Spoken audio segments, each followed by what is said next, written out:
Hello and welcome to Wednesday's programme. I'm Victoria Davis. And I'm David Wood. Coming up tonight between now and 6:30. Good evening. First tonight, the warning from Somerset cider makers that hundreds of orchards are under threat from the growing popularity of fruit-flavoured drinks. Well, they fear jobs at farms across the county could be lost as major producers look elsewhere for their fruit, neglecting the traditional bittersweet apple varieties that are grown here. In a moment, we'll be hearing from the head of the National Cider Makers Association, based here in the West Country. But first, this report from Bob Cruz. Now, our lives are virtually run online these days, aren't they? So imagine how you would feel if you had no internet connection at all. Well, that's the reality for some villagers in Stoke St Michael in Somerset who've been without any broadband since last October after a car crashed into their BT Openreach box. They say they feel abandoned by the company, who's failed to fix the problem some 10 months on. Louise Ringe has this report. You're watching ITV News here in the West Country. Still ahead before 6:30. Well, the ITV News continues with the national and international stories at 6:30. Here's Charlene White with the details. But next on this programme, it was last week thousands of students across our region picked up their A-level results, and tomorrow it's the turn of those who sat their GCSEs earlier this year. But a recent survey has found that 9 out of 10 teachers believe the new format GCSEs taken this year have impacted on their students' mental health. Here's Christine Osford.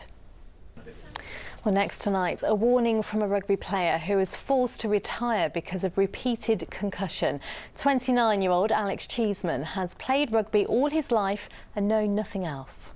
He's still recovering from a particularly bad knock in February and was advised a further head injury could leave lasting damage, as Carrie Davis reports.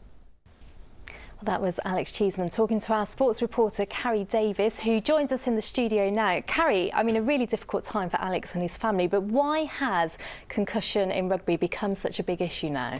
Well, first of all, it's important to kind of raise there's just a lot more awareness around concussion. It's being reported, it's being recorded better, and generally governing bodies are taking a more cautious approach to head injuries.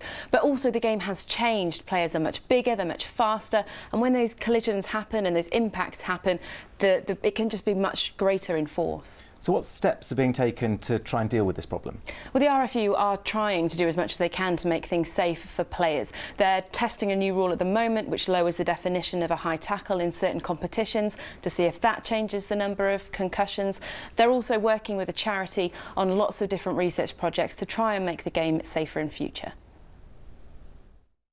Well, as Alex mentioned, there are also guidelines now for rugby's returning to play, and the minimum number of days according to those guidelines is 19 after having a concussion. It is also important to note that the majority of concussions kind of resolve themselves after 7 to 10 days, and the research into those scarier, longer-term risks associated potentially with repeated concussion is still very much in progress. All right, Carrie, let's move on to the rest of the day's sports news and to football. Cheltenham Town now managerless. Yes, that's right, David.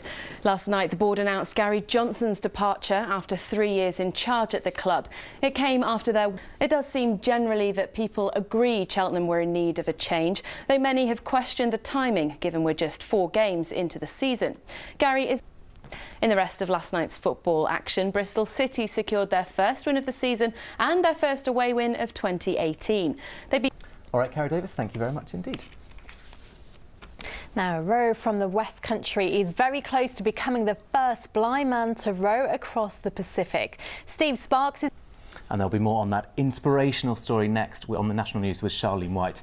But now on this programme, all summer we're looking for more people to represent the West Country as Regional Fundraiser of the Year at the Daily Mirror Pride of Britain Awards. But we need your help. Yes, we want to hear stories about amazing fundraisers who come up with creative... And having been to the awards once, it is a fantastic night, so if you do know anyone, please get in touch. Right, it is almost time, though, to get the latest weather forecast. But before we do, we've sent Alex out to Cheddar for a very good reason. Yes, amid the tightest security, the FA Cup itself has been displayed at the town's football club. But why? Well, Alex, sounds like quite a day for Cheddar FC. Alex and the team in Cheddar, thank you. Right, a quick reminder of the main headlines here in the West Country this evening. And Somerset. That's it from two of us. I'll have the late news for you at 10:30. For now, though, it's over to Charlene White as the ITV News continues. From all of us, though, goodbye. Bye.